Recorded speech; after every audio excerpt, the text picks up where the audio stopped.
2. 가나 어린 잔치. 3. 니고데모. 4. 사마리아 여자. 5. 베데스다 연못. 6. 오병이어. 7. 초막절 생수. 8. 가늠한 여자. 9. 맹인자. 10. 목자장. 11. 나사로 살림. 12. 입성. 13. 세족식. 14. 약속장. 15장 포도나무 비유. 16. 성령 사역. 17. 중보기도. 18. 겟세마네. 19. 십자가. 20. 부활. 21. 일곱 제자 만남. 자, 오늘 그래서 우리가 이제 19장 장제목이 십자가. 십자가부터 우리가 이제 공부를 하게 되는데요. 공부하기 전에 한 가지를 한번 우리가 짚어보고 넘어갈게요. 자, 우리가 예수를 믿잖아요. 그러면 왜 예수님만 구원자가 되지? 이렇게 생각하죠. 하나님 아버지도 있고 성령 하나님도 있는데 왜 예수님만 우리의 구원자가, 유일한 구원자가 되실 수 있나? 혹시 그런 생각 해보셨나요? 그러니까 우리가 문제는 예수를 믿는데 정확하게 모르니까 대충 그냥 아는 거예요. 왜 우리가 여호와의 증인을 이단이라고 하는가? 이단이라고 하는 이유에 대해서도 우리가 잘 모르잖아요. 그들은 하나님만을 믿더라, 예수를 안 믿더라. 왜 안 믿는가 모르니까 설명할 수가 없어요. 자, 그래서 제가 간단하게 이거 한번 설명을 드릴 테니까 한번 보세요. 내가 지금까지 생각해 오던 거하고 비교해 보시고 혹시 내가 몰랐던 것 같으면 이런 부분이 있구나라는 것을 이렇게 한번 짚어보시면 돼요. 이게 신성이에요. 신성, 인성, 신성 네 가지가 있잖아요. 그죠? 돼 있어요. 자, 그리고 신성이라는 말은 예수님, 성자 예수님, 성령 하나님, 성부 하나님이 가지고 있는 게 신성이잖아요. 그죠? 이해되시죠? 신성. 요거는 딱 간단하게 이해가 돼요. 그럼 우리가 가지고 있는 거는 뭐예요? 이게 제가 인간을 대표해서 왜 이게 마리아냐니까, 이제 마리아가 뭘로 잉태됐다고 하니까, 성령으로 잉태됐다고 하니까 도대체 그 마리아하고 성령하고는 무슨 관계가 있고 예수님하고 마리아하고 이 어떤 관계가 있는가, 이거를 이제 생각하려면 이게 필요해요. 그래서 그냥 마리아나 또는 우리, 그죠? 우리는 그럼 뭐가 있어요? 인성밖에 없지 뭐. 우리 인간이잖아요. 그 인성밖에 없어요. 자, 그런데 이 신성인 성령 하나님과 성령님은 인성이 있는 이 쪽으로 갈 수가 없어요. 왜? 뭐가 없기 때문에? 인성이 없기 때문에 못 가. 그래서 다리가 여기 가다가 중간에 꺾였어. 그죠? 그래서 하나님 우리를 구원하시고 싶어도 뭐가 없어서 인성이라는 부분에 필요 충분 조건이 채워지지 않는 거예요. 왜? 죄가 있는 사람만이 죄가 없는 사람만이 죄인을 구원할 수 있거든요. 사람이 돼야 된다니까요. 그게 안 돼. 자, 일단 1번. 그럼 2번은 보세요. 우리가 있잖아요. 우리가 인성. 마리아를 대표하는 우리가 뭐만 있어요? 인성만 있는데 다리를 건너서 누구한테 가려고 하니까, 하나님한테 가려고 하니까 안 되는 거예요. 연결이 끊어지는 거예요. 왜? 신성이 있어야 되거든. 연결되려면 아버지와 만나야 되는데 만날 수가 없어. 그리고 이제 예수님이 계세요. 예수님 원래 누구였어요? 하나님이셨잖아요. 그러니까 신성 갖고 있죠. 예수님이 성령을 통해서 누구한테 낳기 때문에? 마리아를 통해서 낳기 때문에 인성을 같이 가지고 계신 거예요. 그래서 신성과 인성을 동시에 가지신 예수님이 브릿지 역할을 하는 거예요. 이해되세요? 이게 다리가 돼서 갈 수 있게. 그래서 예수님이 뭐라고 그러냐니까 요한복음 3장 16절에 내가 곧 길, 진리, 생명이다. 아멘이십니까? 그 이야기가 이거예요. 그래서 사도행전 4장 12절에 뭐라고 이야기합니까? 다른 이로서는 구원받을 수 없다. 천하 만민에게 구원받을 만한 다른 이름을 준 적이 없다. 누구만 가능하다? 예수님만.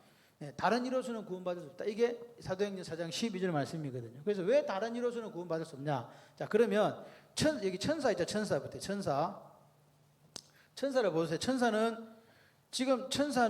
신성도 없고 인성도 없어. 이 중간 다리가 여기도 끊기고 여기도 끊겼죠. 그러니까 천사는 인성도 없고 신성도 없기 때문에 구원에 관여할 수 있다 없다? 없어. 대상이 될 수도 없고 구원해 줄 수 있는 자격도 없다고요. 그런데 여호와 증인은 예수님을 뭘로 믿냐 하니까 천사로 믿는 거야.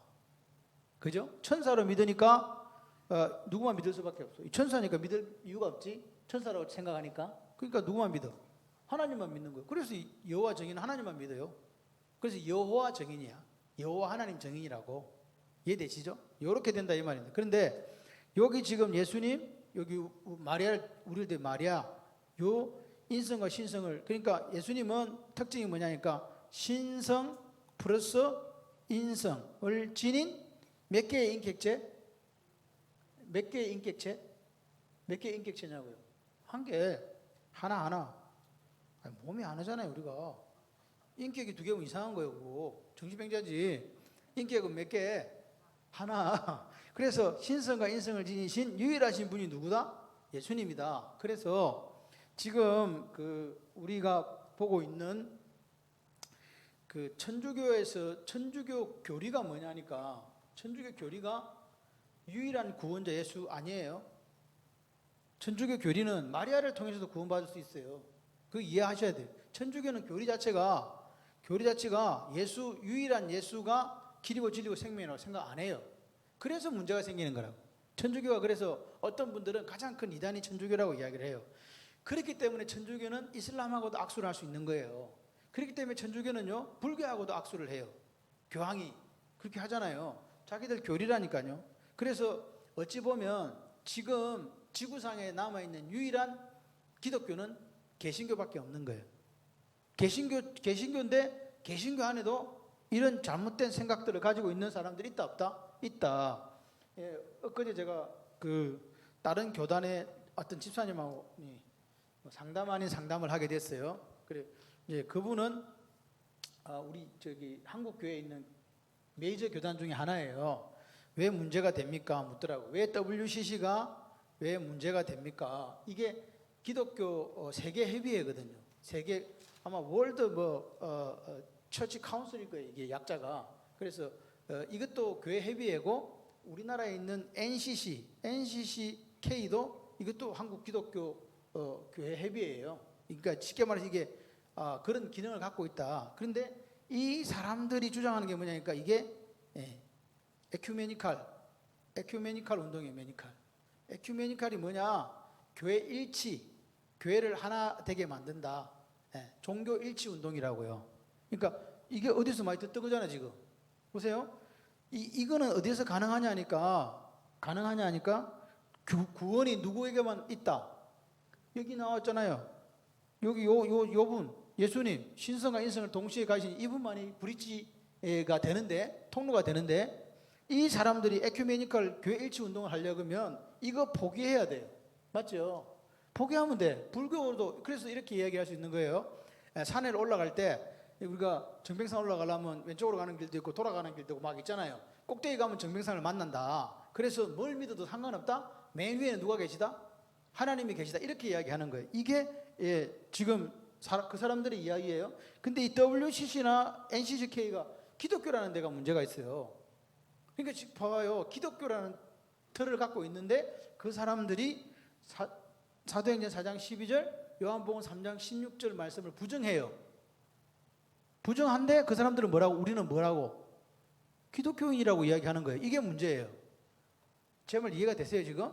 그러니까 그래서 지금 이 상태가 WCC나 NCCK가 갖고 있는 거죠. 그리고 더 이제 그러니까 가장 큰 문제가 뭐냐니까 구원의 길은 하나가 아니다. 이게 가장 큰 문제고요. 두 번째는 뭐냐? 그 교회 일치 운동입니다. 두 번째가 뭐냐니까 지금 WCC나 NCCK 한국 기독교 교회 협의회가 갖고 있는 생각이 뭐냐니까 동성애를 찬성한다는 거죠. 이 사람들은 포괄적 차별금지법을 찬성해요. 근데 포괄적 차별금지법이 단순하게 그 성소수자에 대한 인권에 대한 이야기하고 이건 개념이 틀려요. 이거는 뭐냐니까 동성애를 합법화하는, 지금 우리 한국에서도 지금 이게 법으로 자꾸 넣으려고 하고 있어요. 조만간 내 사위가 남자가 아니고 누가 될 수 있다? 법적으로 이게 법제화되면, 합법화되면 내 사위가 남자가 여자가 될 수도 있다는 거예요.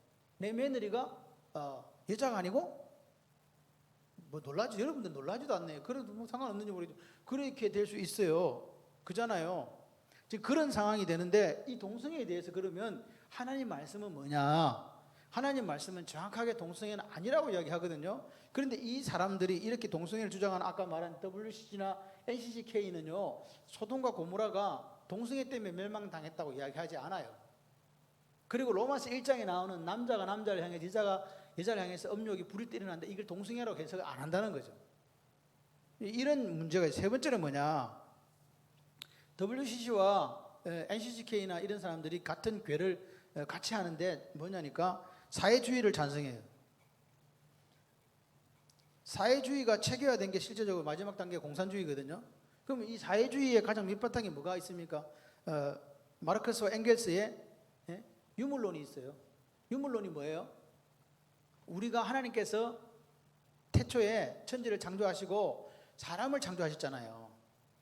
맞아요, 안 맞아요? 근데 이 사람들은 사람을 창조한 게 아니고 가장 인류의 기원이 이 무생물에서 시작됐다라고 이야기하잖아요. 그걸 지지하는 게 사회주의, 공산주의 맞죠? 뭐 사회복지제도 그런 이야기 따지기 전에 사회주의나 공산주의의 가장 밑바탕에 흐르는 이론이 유물론이에요. 그럼 우리는 기독교인은 뭘 믿어요? 유물론을 믿어요? 창조론을 믿어요? 지금 학교에서는 다 유물론 가르치잖아요. 근데 우리는 창조론을 믿는다는 거. 창조론이 뭐예요? 태초에 하나님이 천지를 창조하시니라. 이게 성경적 세계관의 가장 첫 번째 출발이고 첫 번째 단초예요. 근데 이 사람들이 지금 부정한다는 거예요. 그러면 이래 보세요. 내가 어제 이야기했어요. 지금 이 구원론, 동성애 부분, 사회주의, 공산주의 이런 부분을 볼 때 아니다. 그 제가 이야기를 했어요. 나는 감리교 신학 대학원을 나와서 우리 집안은 통합 집안에서 3대째 있었고, 그리고 감리교에서 내가 10년 넘게 생활을 했고, 지금은 목사가 되어서 합동 측에 목사를 하고 있다. 그러면 자기가 우리 교단 통합에는 뭐가 문제입니까? 그래서 이게 지금 문제잖냐. 여기에 가입되어 있지 않냐 지금. 그래서 자기는 어떤 분한테 물었대요. 은퇴한 장로님한테, 장로님 어떻게 생각하십니까? 그러니까 그 장로님이 그러더래요. 틀렸지. 저희 통합적 장로님인데 이야기하시더래요. 그건 잘못됐지 이야기하죠. 그러면 장로님 왜 우리 교회를 안 나가고 지금도 계십니까? 그랬더니 그분이 이렇게 이야기를 하시더랍니다. 뭐 교회가 잘못됐다 할지라도 내가 예수를 제대로 믿고 있는데 무슨 상관이 있겠나? 이렇게 이야기를 하더라고요. 그렇게 이야기하시더라고요. 제가 그랬어요. 그러면 물어보자. 집사님, 배를 타고 간다 우리가. 선장이 있다. 어떤 선장이 있다. 나는 그 배에 타고 있는 선원이거나 아니면 이거 타는 사람 여기 뭐라는 거 승객이거나 그렇다. 거기 개도 있고 그 다음에 동물도 기타 등등 많이 있고 짐도 많이 실려 있다. 그런데 이 배가 난파되거나 어떤 폭풍을 만나서 침몰하게 되면 그 선장의 잘못으로, 그 배의 잘못으로 파손될 때 그곳에 타고 있는 사람들 어떻게 되냐? 제가 물었어요. 그 사람이 잘못했냐? 잘못했지 않았다. 그럼 그게 뭐가 문제냐? 그 배가 침몰할 때 같이 침몰한다.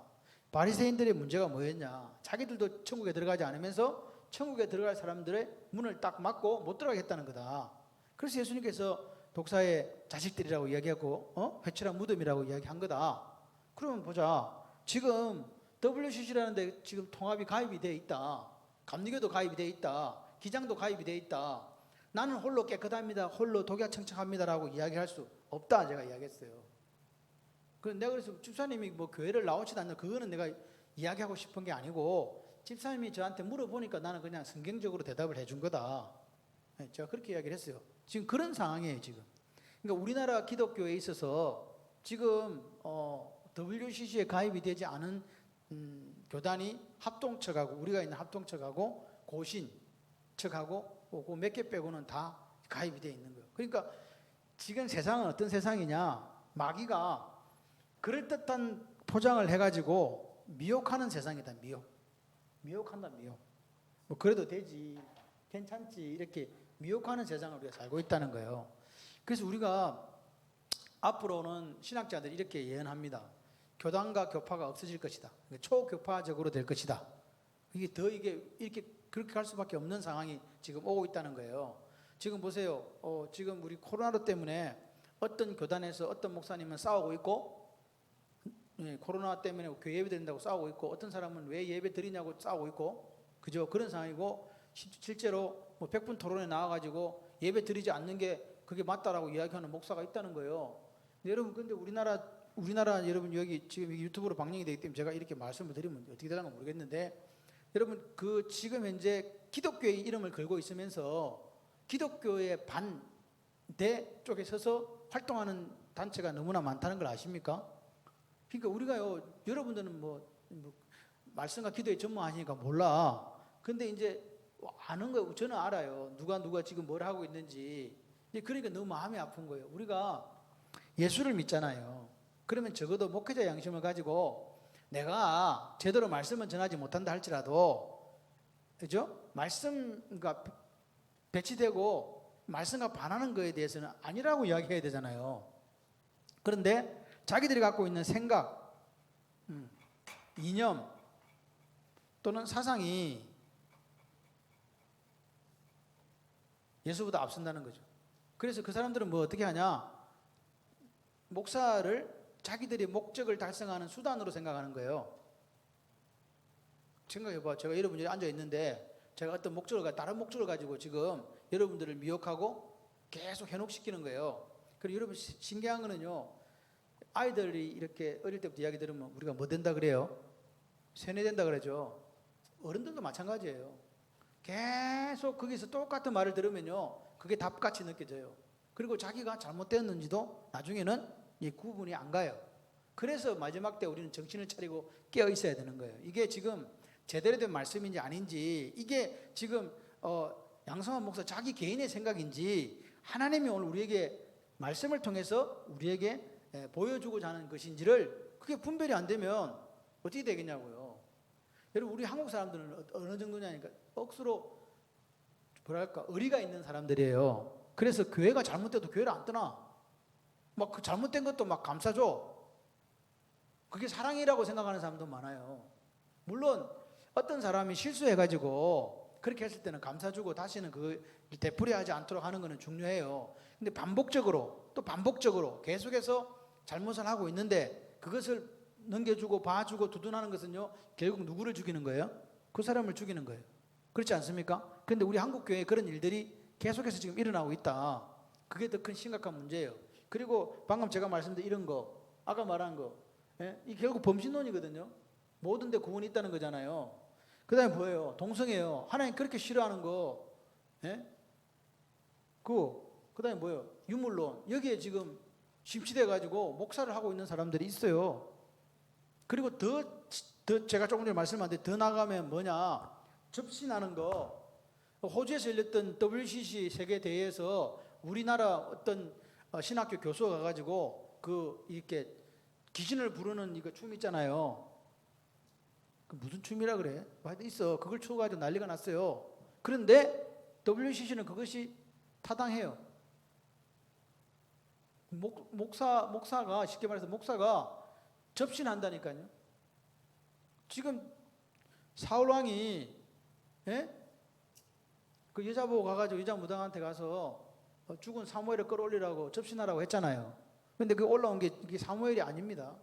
귀신이지. 그렇잖아요. 그런 것들이 지금 우리나라 교회 가운데 일어나고 있다는 거예요. 예수가 왜 죽었는데? 예수님이 왜 십자가에서 못 박혀서 죽었는데? 이런 옛날 하나님 알지 못했던 때에 있었던 이 악으로부터 떠나서 우리가 원래 원행을 회복하는, 에덴을 회복하는 사람이 되라고 죽어주신 거지, 다시 그 옛날 자리로 돌아가고 죄악의 길로 가라고 예수님 십자가에 죽은 게 아니란 말입니다. 그런데 지금 교회 안에서도, 우리 한국 교회 안에서도 그런 일들이 일어나고 있다는 게 너무 안타까운 거예요. 근데 그걸 또 옹호하고 지지하는 사람들이 있어요. 마치 자기 리브를 한 것처럼, 자기들은 막 생각이 깨어 있는 것처럼 그렇게 이야기한다니까요. 그러면서 이야기합니다. 기독교가 편협하다. 기독교만 왜 그리 편협하냐? 너희만 왜 그 예수만 구원이 있다라고 생각하느냐? 여러분, 이게 있잖아요. 신성과 인성을 동시에 가지신 분, 성령으로 잉태돼서 그러면 질문 한번 해볼게요. 예수님의 아버지는 요셉이요? 요셉이 예수님의 아버지요, 아니에요? 그럼 이렇게 물으니까 좀 헷갈리지. 그럼 요셉이 예수님의 친아버지요, 안아버지요? 안아버지. 네, 맞아요. 요셉은 성경상으로 정확히 법적인 보호자예요. 법적인 보호자. 친아버지는 하나님이에요. 성령으로 잉태됐기 때문에. 그럼 친엄마는 누구예요? 그럼 마리아는 친엄마예요, 아니에요? 그것도 가짜 엄마라고 이야기하면 큰일 납니다. 마리아는 친엄마입니다. 엄마 뱃에 10달 있다가 낳기 때문에 우리 엄마 맞잖아요. 그래서 인간의 몸을 입고 왔다는 거예요. 인성, 신성은 누구요? 성령의 능력으로 잉태되었기 때문에 신성. 그죠? 요 두 가지가 구분이 뚜렷해야 돼요.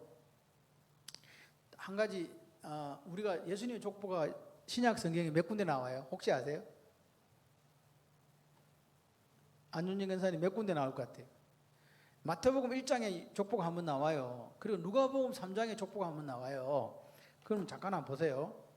마태복음 1장 한번 펴보세요.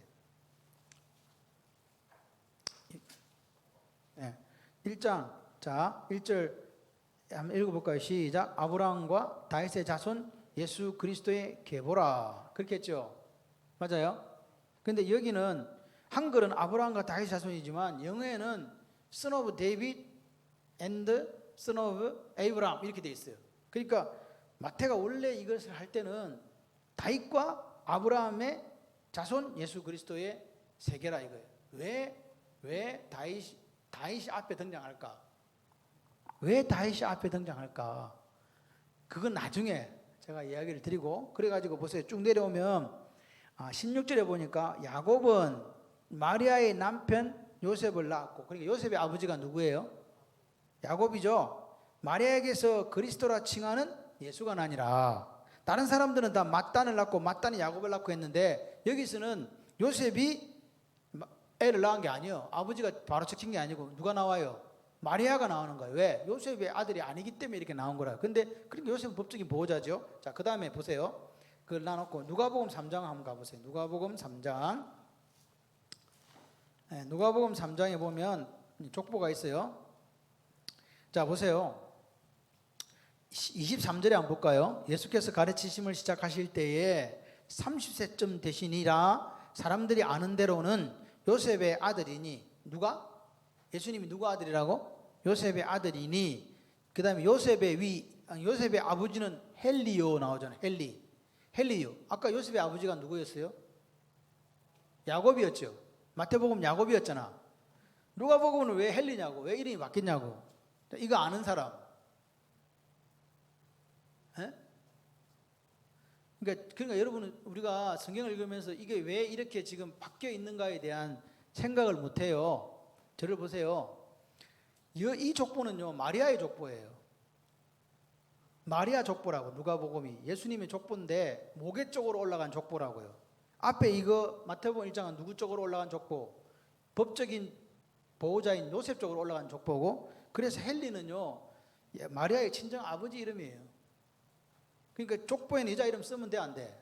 안 되죠. 그래서 남자 이름을 쓰는 거예요. 그래서 마리아 위는 헬리라 해야 되는데 마리아 대신 누가 나왔다?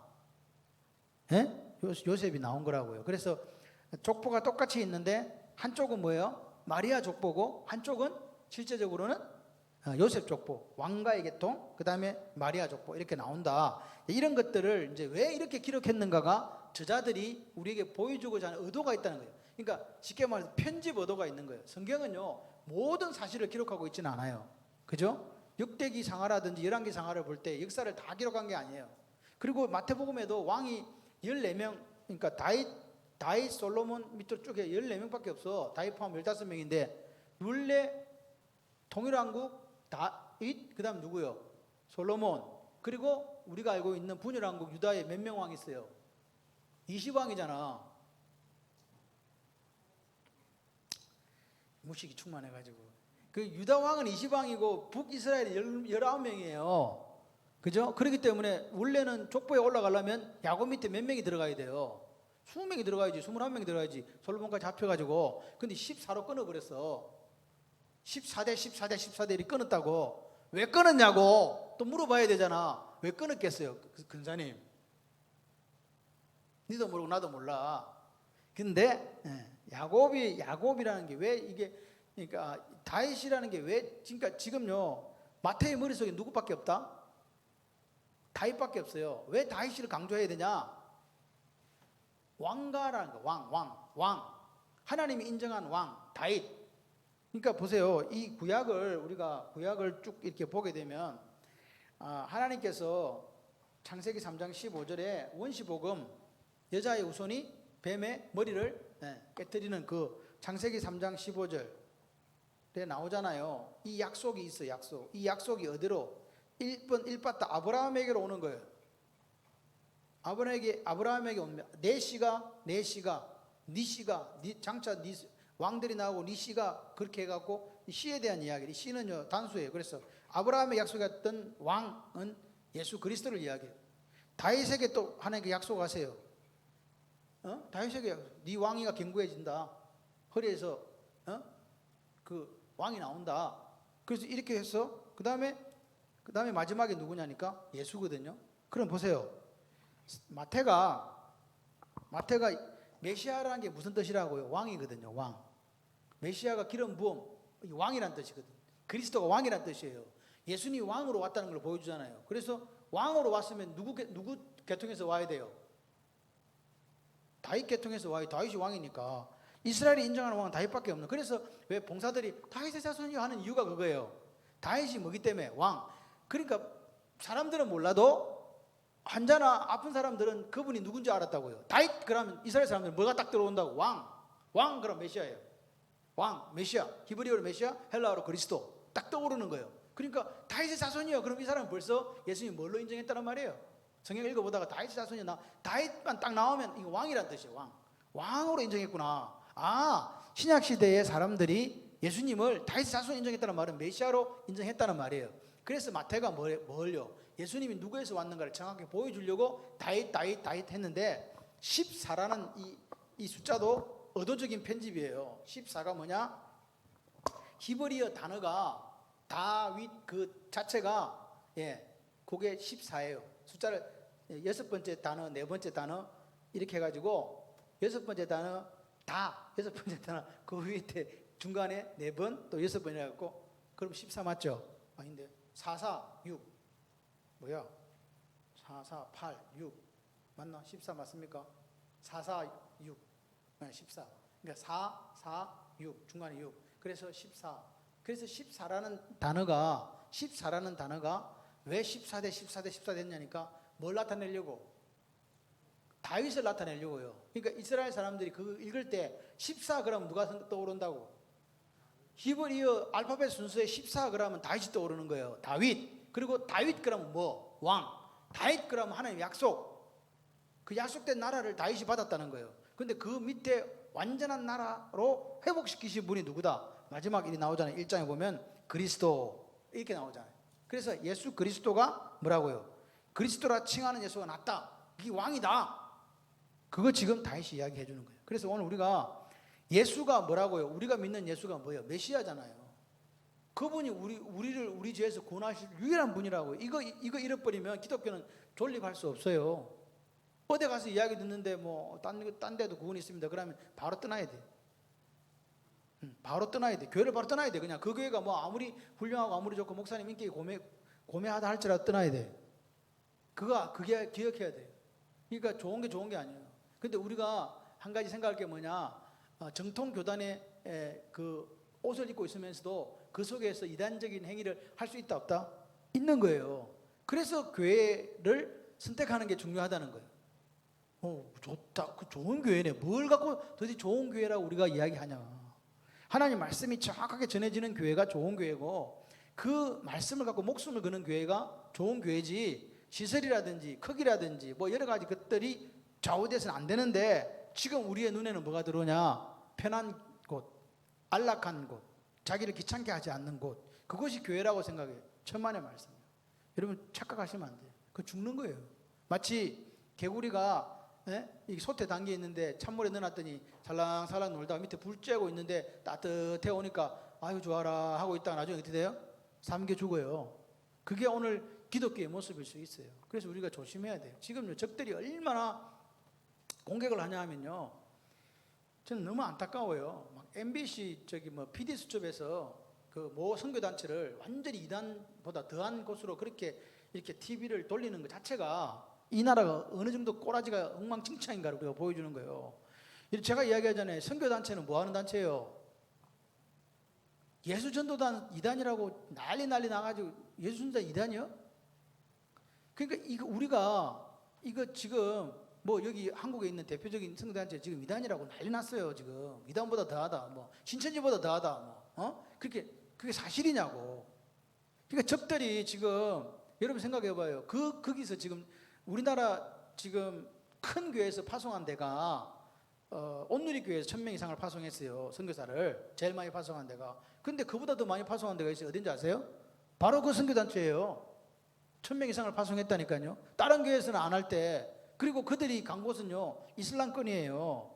그죠? 이슬람권에 가서 선교했단 말이에요. 다른 교회들 가지도 않는데, 다른 데는 다 따뜻한 남쪽 나라에 가 있는데 그쪽에는 일사의 나라에 가고, 안 가는 그런 쪽에 가서 복음 전하러 갔는데, 그런데 MBC 그런 프로그램에서는요 그 나라 사람들을 데려다 놓고 그 선교단체가 가서 하는 것을 보여주면서, 이 선교단체가 이슬람 것만 간다 그러면 그 나간 선교사들은 뭐예요 지금 도대체?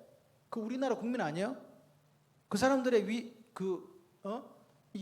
뭐랍니까 이거 안전은 누가 보장해 주냐고. 그런 거를 우리나라 공영 TV에서 하고 있다는 거예요 지금. 그것도 패널로 그 이슬람권 사람들을 모아다 놓고 저렇게 하는 선교하는 게 맞습니까? 그거 왜 물어보는데 도대체. 이렇게 기억하시죠? 우리나라에 이슬람권 선교사가 3만 명 이상이 들어와 있다고 지금 이야기해요. 요 옆에 가보세요. 요 옆에 가보시면 모스크는 아니지만 그쪽에 자기들이 그 어떤 그런 우리처럼 이런 거 세워놓고 거기에 자기들 제사장 선생 이만 있잖아요. 이맘. 우리 같으면 선교사 아니 목사 그 상주해가지고 자기들끼리 이렇게 산다니까요. 지금 이슬람권의 최대 지금 선교 타켓이 우리나라예요. 근데 우리나라 TV가 우리나라 제일 선교 열심히 하는 단체를 마치 그런 이상한 단체로 폐마시키면서 그 사람들의 그것을 루트를 노출시키고 있는 거예요 지금. 안 그래도 지금 잡아다가 지금 선교사들 지금 순교당하고 있는 판국에 이게 지금 우리나라의 모습이라니까요. 그 우리나라 기독교는 그러면 지금 잘한다고 지금 옆에서 부추기고 있다. 주류 교단들이. 저는요 선교단체는요 예수밖에 없어요 솔직히. 물론 조금 잘못하는 거 있지. 우리는 잘못 안 하나. 우리는 부모로서, 우리는 교회로서 우리는 완벽하게 누구한테 하는 게 아니잖아요. 그러면 큰 교회들이, 큰 교단들이 그런 선교단체가 조금 이렇게 문제가 있고 아픔이 있으면 뭐 그 사람들은 신학이 부족할 수밖에 없잖아요. 신학교를 안 나왔으니까. 그럼 그런 교육 시켜주고 그잖아요. 이렇게 해야 되는데 우리나라는 남이 잘 되면 배가 아파갖고 막 안 되는 거야. 무조건 막. 지금 그래서 이게 우리나라 앞으로 선교 정책에 엄청나게 제가 볼 때는 이게 손실이 오고, 또 한 가지 대한교육이라는 것은요 우리나라의 그 교육이 너무 안 되니까 대한교육이 생긴 거잖아요.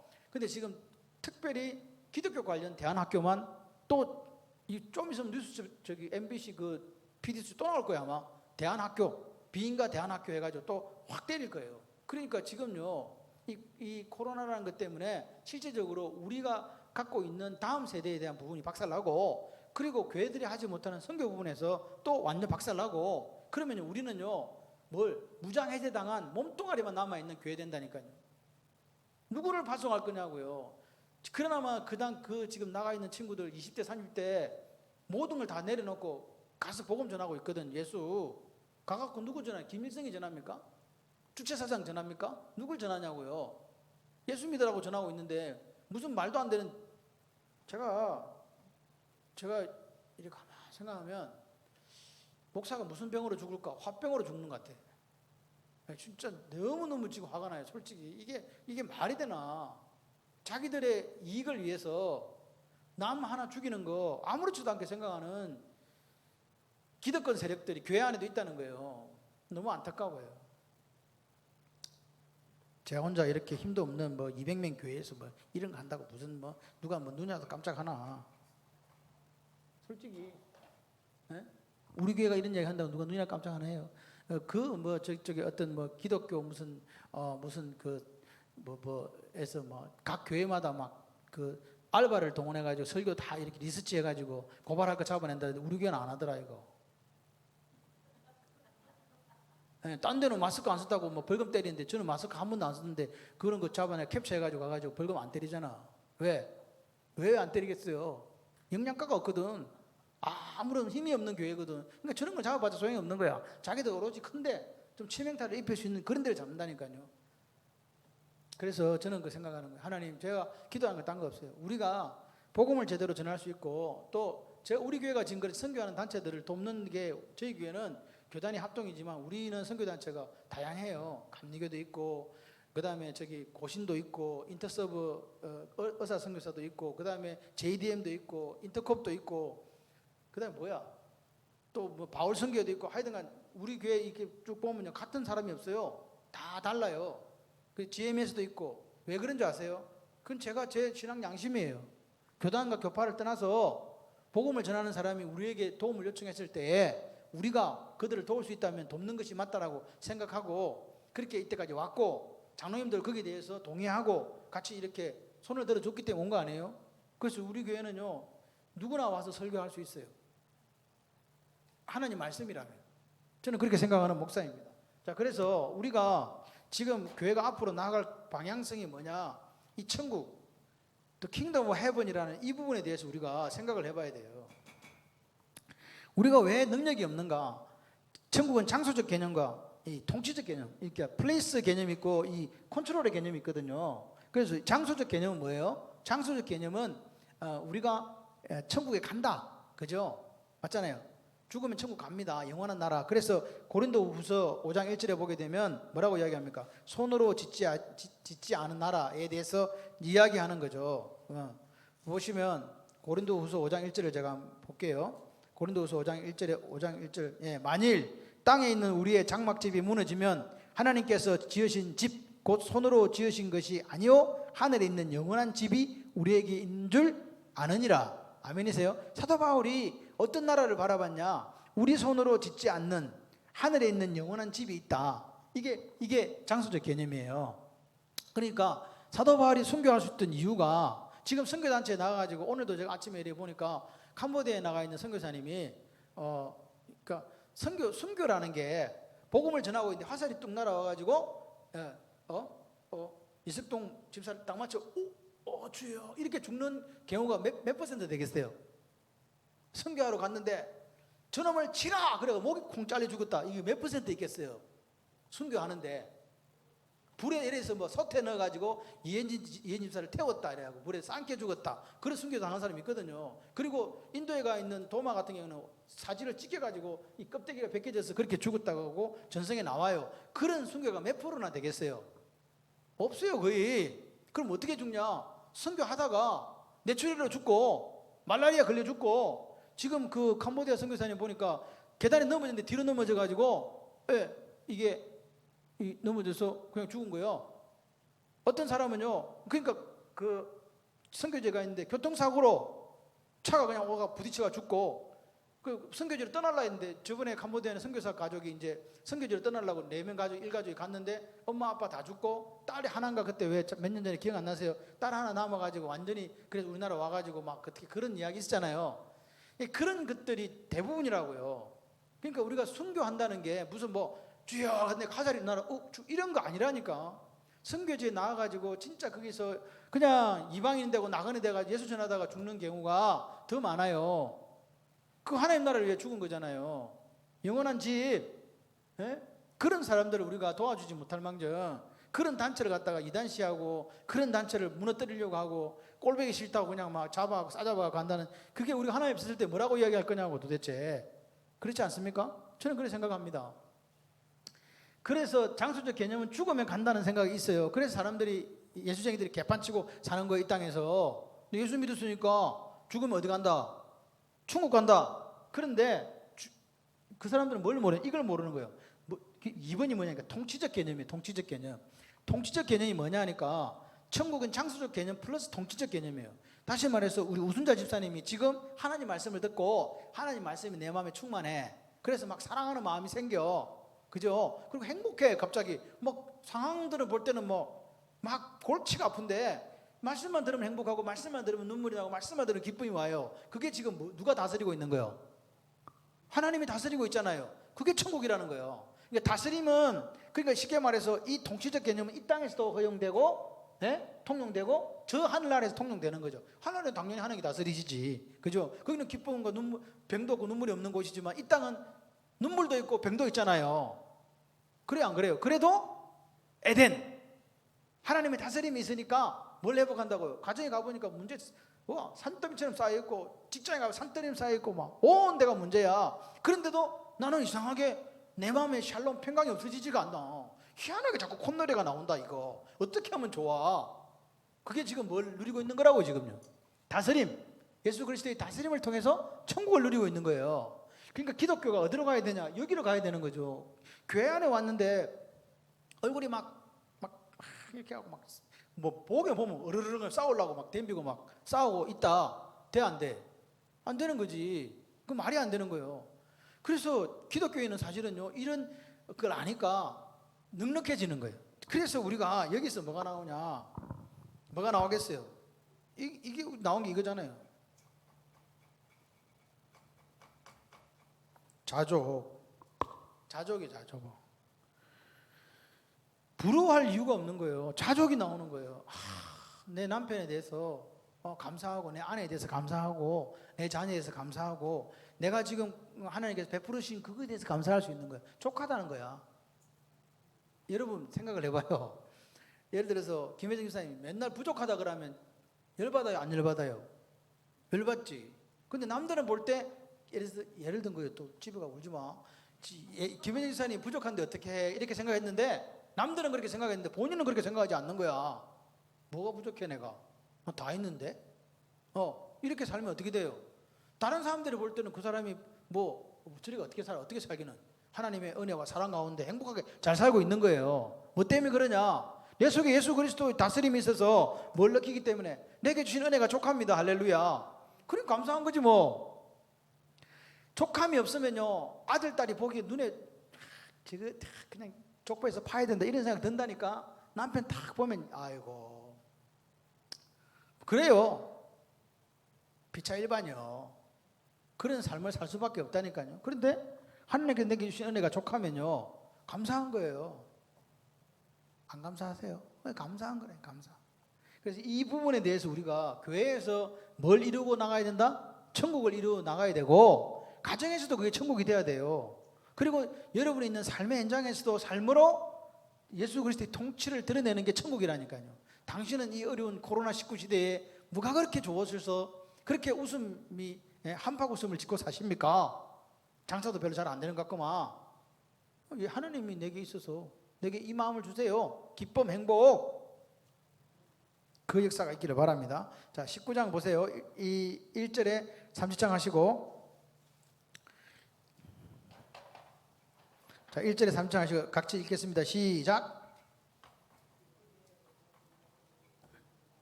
좀 크게 읽으세요. 왜 안 읽어? 끝났어? 예? 1절, 2절 미안해요. 1절이 안 보여요. 시작. 군인들이 가시나무로 관을 엮어 그의 머리에 씌우고 자색 옷을 입히고. 자, 채찍질하고 뭐하고? 가시나무 관, 그러니까 이 가시나무 관 쓰고 19장 보니까, 요한복음 19장 보니까 그렇게 해요. 그 다음에 뭐예요?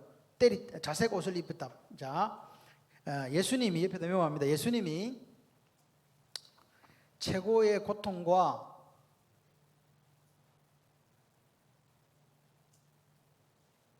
멸시를 당하시면서 취하신 태도.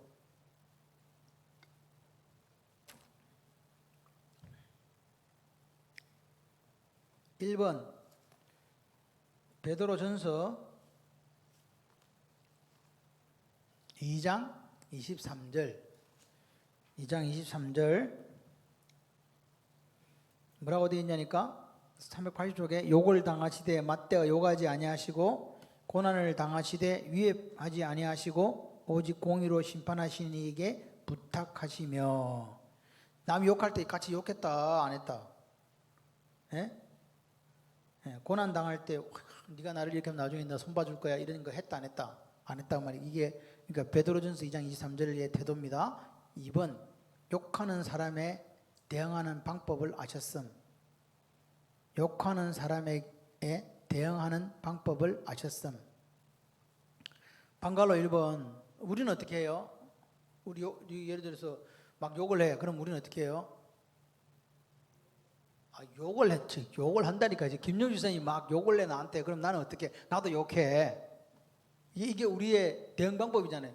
내가 잘못한 게 없는데 저기 내 왜 나를 욕해? 나도 막 욕하는 거야. 이제 보세요. 우리는 욕하는 사람에 대해 분노, 미움, 욕설을 함.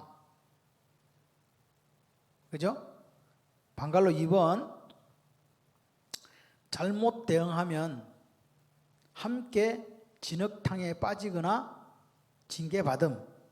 그러니까 그렇게 하라 하지 말라는 거예요. 네. 원수를 위해서 복을 빌어주고 원수를 위해서 기도해 주는 게 쉬워요, 어려워요? 저를 보세요. 이제 다 썼으면 원수를 위해서 축복해 주고 복을 빌어주고 기도해 주는 게 쉬워요, 어렵죠? 그럼 어떻게 가능해요, 이게?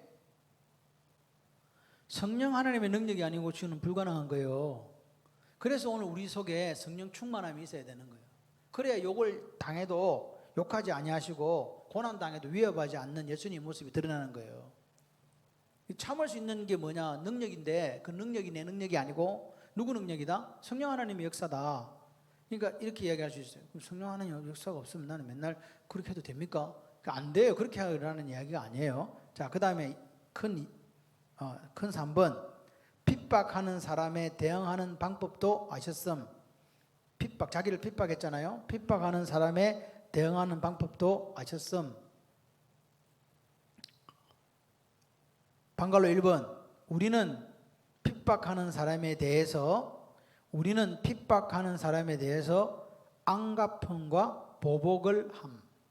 앙가품과 보복을 함. 그죠? 우리를 핍박하는 사람이 안 갚아주거나 보복하잖아요. 방갈로 2번, 잘못 대응하면 더 큰 고통과 어려움을 받기도 함. 4번, 예수님은 어떻게 대응하셨나? 여기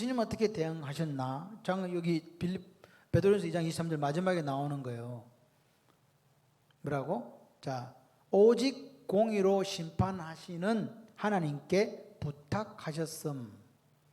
이 베드로전서 2장 23절의 말씀 끝에 나오는 말이에요. 오직 공의로 심판하시는 하나님께 부탁하셨음.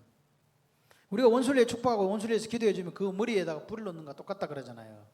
나는 그때 죽고 싶어, 힘들어. 그냥 한 방이면 끝날 수 있는 거를 그렇게 할 수 있다는 게 힘들잖아요. 그런데 하나님은 오늘 우리에게 뭐라고요? 원수를 위해서 복을 빌어주고 원수를 위해서 기도해 주는 사람이 되라고 하는 거죠. 그러니까 이게 쉽게 말하면 어떤 사람이니까 화평의 사람이 되라는 거예요. 여러분이 가고 있는 장소가 예를 들어서 장기숙 권사님 갔는데 맨날 싸움박질해. 가기만 가면 그 소싸움이 대싸움 되는 거야. 가기만 가면. 근데 장기숙 권사님이 또 가면 이건 A 케이스고 B 케이스. 장기숙 권사님이 가기만 가면 싸움 하던 사람들이 조용해지고 갑자기 평화로워져. 어느가 A 할래요? B 할래요? 네, 다 우리는 B 하고 싶죠. 근데 우리가 실제적으로 그렇게 되는가 한번 점검해 보셔야 돼요. 가서 뭐예요? 브릿지가 되라고요. 하나님과 세상을 평화시키는 사람. 예수님이 우리를 위해서 하나님과 우리 사이에 브릿지가 되어 주셨듯이 우리도 그렇게 되면 돼요. 여러분이 구역장을 하시거나 또는 무슨 리더가 될 때 내 이익을 위해서 일하지 않으면 돼요. 하나님의 영광을 위해서 일하면요 참을 수 있어요. 뭐 이까짓 게 뭐라고? 그죠? 그리고 참으면서 감사하면서 기쁨으로 가는 거예요. 그리고 사랑은요 희생이에요. 희생이 없는 사랑은 거짓말. 내가 다 내 거 빼먹을 그거 만큼 빼먹고 사랑할 거야. 그 돼요 안 돼요? 하다못해 떡볶이라도 하나 사줘야 이게 역사가 일어나는 거라니까. 그렇지 않아요?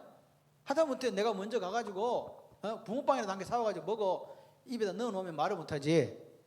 근데 아무것도 없이 네가 사와 맨날 그러잖아. 저 인간이 내가 얼마나 쥐를 사랑하고 얼마나 이렇게 기도해주고 얼마나 해주는데 왜 나한테 돌아오는 게 없어. 배은망덕한 이렇게 생각할 수 있다는 거. 이게 우리의 죄성이에요. 그렇게 하지 마세요. 저는요 어떤 생각을 가지냐니까 같이 해보실래요? 하나님이 갚아주십니다. 하나님이 갚아주세요. 뭐 어떤 방식으로 갚아주실지는 저도 몰라. 갚아주신다니까. 우리가 그 사람을 위해 사랑하고 희생하고 용서하고 복을 빌어주는 삶을 살면요 이 예수님의 통치가 우리한테 있는 거잖아요. 그게 뭐예요? 천국이에요. 천국을 이루어가니까 하나님께서 뭐라고 하니까 잘했다고 하시는 거예요. 잘했다 충성된 종아, 네가 적은 일에 충성했으니 주인의 잔치에 참여해라. 내가 많은 것으로 맡겨줄게. 이 역사가 있는데 우리는 이걸 못 참아. 당장 꽃감이 먹기 좋다고 다 먹어버리는 거야. 그냥 따가지고 막 내가 여기서 1등하고 내가 높은 자리 가고 그런 거 없어요. 예수님이 하나님인데 낮아주셔가지고 인간의 몸을 입고 왔고 십자가에 못 박혀 죽은 그 양반이 어디까지 갔냐고요? 예? 엄부에까지 내려갔다가 다시 살아나신 그분을 우리가 알잖아요. 십자가를 지고 가신 그분이 우리가 믿는 주님이라니까요. 그분을 우리는 예수님을 우리가 뭐라고 주님이라고 부르잖아요. 주님이 뭐예요? 주인님은 앞에서 나는 뭐예요? 나는 뭐냐고? 주인님 위에 있는 상전이 아니요. 주인님 앞에서 나는 종이라니까요. 종은 뭐예요? 주인님이 밥을 먹을 때 바깥에 가서 일을 막 하고 있다가 땀 뻘뻘 들어왔는데 와가지고 주인님 잠시만 계시세요. 제가 빨리 식사 준비하겠습니다. 그래가지고 식사 준비 딱 해가지고 주인님 오세요. 그래가지고 식사실 옆에서 이거 뭡니까 이거 하얀 거 딱 부족한 거 있으십니까? 그래 이제 다 먹었어요. 다 먹으면 또 뭐라 그래요? 주인님 다 드셨습니까? 디저트? 뭐 이렇게 얘기해가지고 그거 드리고 그리고 이제 주인이 떠나고 나면 그것도 다 치워. 그리고 집에 가 잘했다고 이야기해요. 당연한 거예요. 이야기해봐요. 그런데 만약 우리 교인들이 이렇게 시켰으면 다 교회 나가버리지. 그죠? 당신이 그렇게 하라 그러면 다 나가버리지. 우리 마음속에 뭐가 있어서 대접받고 싶은 마음이 있기 때문에 그런 거예요. 제가 목사라도 대접받는다 그러면요, 할 일이 참 많아요. 저는 대접받는 걸 하는 걸 별로 생각을 안 해요. 그냥 살아요. 그냥. 그래서 별로 뭐 누가 대접을 해주든지 말든지 아무 생각이 없어. 그렇게 사세요. 누가 갚아줘? 누가 갚아주신다고? 하나님이 갚아주신다니까. 할렐루야. 하나님이 갚아준다니까 우리 이렇게 생각해요. 또 계산한다. 하나님이 갚아주려면 많은 시간이 걸리고 내가 저놈한테 직접 받는 게 빠르다 이래가지고 그 받아내려고 자꾸 그렇게 이게 우리 재성이라니까요. 그러지 마세요. 하나님께 공의로우신 하나님께 맡겨드렸잖아요. 예수님도 그 자리에서 12영이나 되는 군단을 불러가지고 저거다 싸그리 다 정리하자 이렇게 안 하셨단 말이에요. 그렇게 할 수 있는 능력 있는 분이었잖아요. 그런데 그분이 침뱉음을 당하고 가시멜류관을 쓰고 조롱당하고 매질을 당하고 십자길로 걸어가셨다고. 그게 우리가 갈 길이에요. 그런데 하나님께서는 어떻게 하신다? 갚아주신다. 아멘이세요? 오직 공의로 심판하신 하나님께 부탁했다. 자, 16절에 삼지창 하시고, 자, 아까처럼 거기 19절에 죄송해요. 19장 1절 2절에 빨간 그 형광펜으로 채찍질 하더라. 그 다음 밑에 가시나무로 관을 엮어 그의 머리에 씌우고 빨간색, 그 다음에 자색 옷을 입히고, 자, 이렇게 해주시고, 자 16절에 같이 읽겠어요. 시작. 이에 예수를 십자가에 못 박도록 그들에게 넘겨주니라. 자, 빨간색으로 다 그으세요. 자, 이게 무슨 구절이냐? 이에 예수를 넘겨준 옆에다가 메모합니다. 양심을 저버린 총독 빌라도. 뭘 저버렸어? 빌라도는 예수님이 무죄하다는 거 알았어요? 몰랐어요? 알았죠. 그런데 왜 그랬어요? 빌라도는 자기의 정치적인 그 생명을 위해서 예수님과 바라바 중에서 선택했는데 결국 예수를 버렸다는 거죠. 그게 빌라도. 그래놓고 빌라도도 결국은 말년은요 비참하게 죽었어요. 우리 사모께서 물을 사야 되는데 저보고 여보 억수로 싼 물이 나왔다는 거예요. 그래 사와라 그랬더니 온 게 이거야. 그러니까 이게 350리터짜리를 사야 되는데 큰 걸 사야 되는데 작은 건데 이걸 똑같은 건 줄 알고 싸다고 사오시는 분이 우리 그것도 저기 인터넷에서 시켜가지고 싸다고 얼마나 저한테 자랑을 하는지 왔는데 꼬맹이가 왔어. 그래도 사랑해요. 제가 존경합니다. 존경해. 너무 당당해요.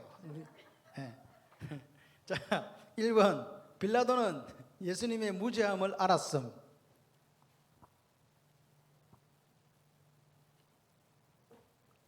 자 2번 정작 자신의 정치적 안전을 위해 양심을 저버림. 정작 자신의 정치적 안전을 위해 양심을 저버림. 3. 예수님께 충성하고 헌신할 기회를 잃어버린 사람. 충성하고 헌신할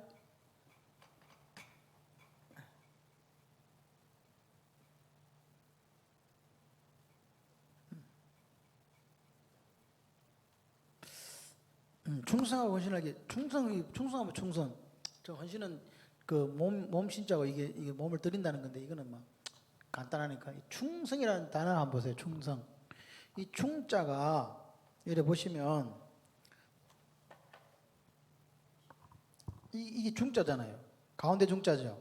밑에가 마음 심자예요. 그죠? 충성할 때 충자가 충성 충자인데 가운데 중자에 마음 심자거든요. 그죠?